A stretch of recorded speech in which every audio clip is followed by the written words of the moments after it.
Hey guys, I'm Eric and we're at Little Apple Comic Expo. This is Notes and Nerds.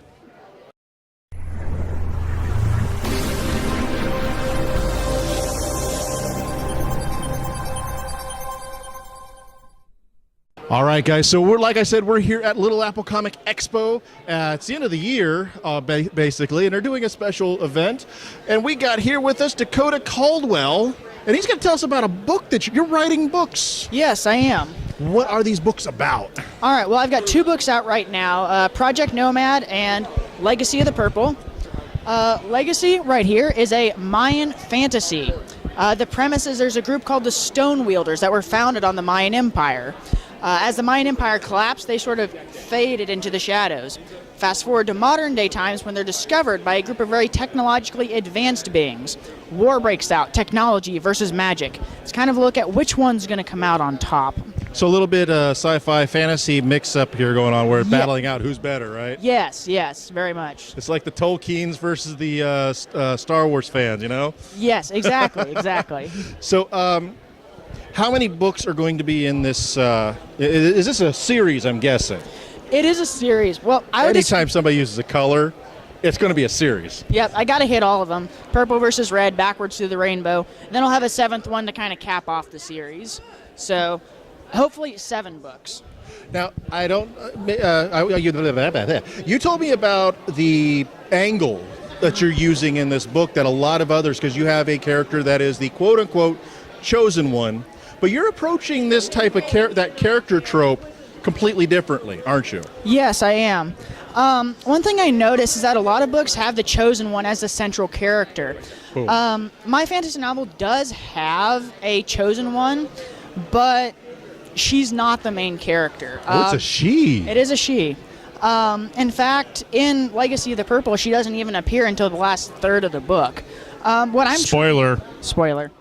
What I'm trying to do is really show how the lives of like the average individual person like you and me who are never going to be up in Hollywood can really influence the people who do make these grand world-changing decisions. And so the books Purple through Red will follow these. Each one will have a different main character, and each one will be a peripheral to the chosen one.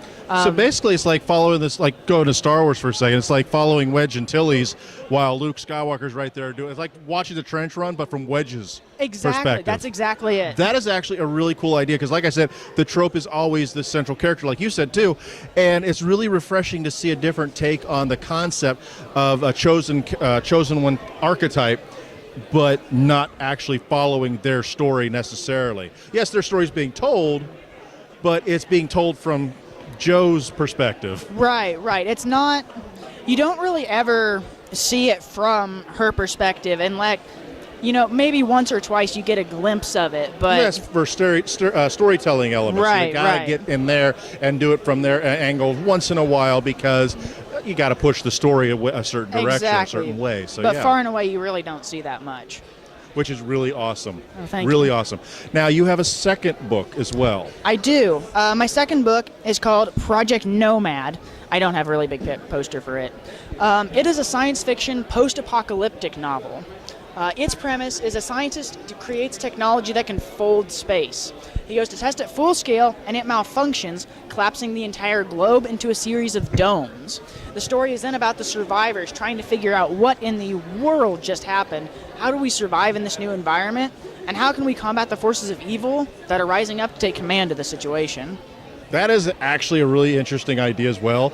It's almost like that dimensional trope going there, but you're not having anybody have to bounce around from alternate dimensions and realities. It's all one reality, and I like the concept. It's different, just different enough to make it interesting, but still familiar enough that you are able to grasp it and not feel alienated, because a lot of authors are always trying to come up with a perspective that is original, which is really tough in this day and age, because Mark Twain back in his day made a comment, I'm going to paraphrase, that for every great idea that you have, somebody else has already done it. Yes. Plagiarism is almost impossible to stay away from.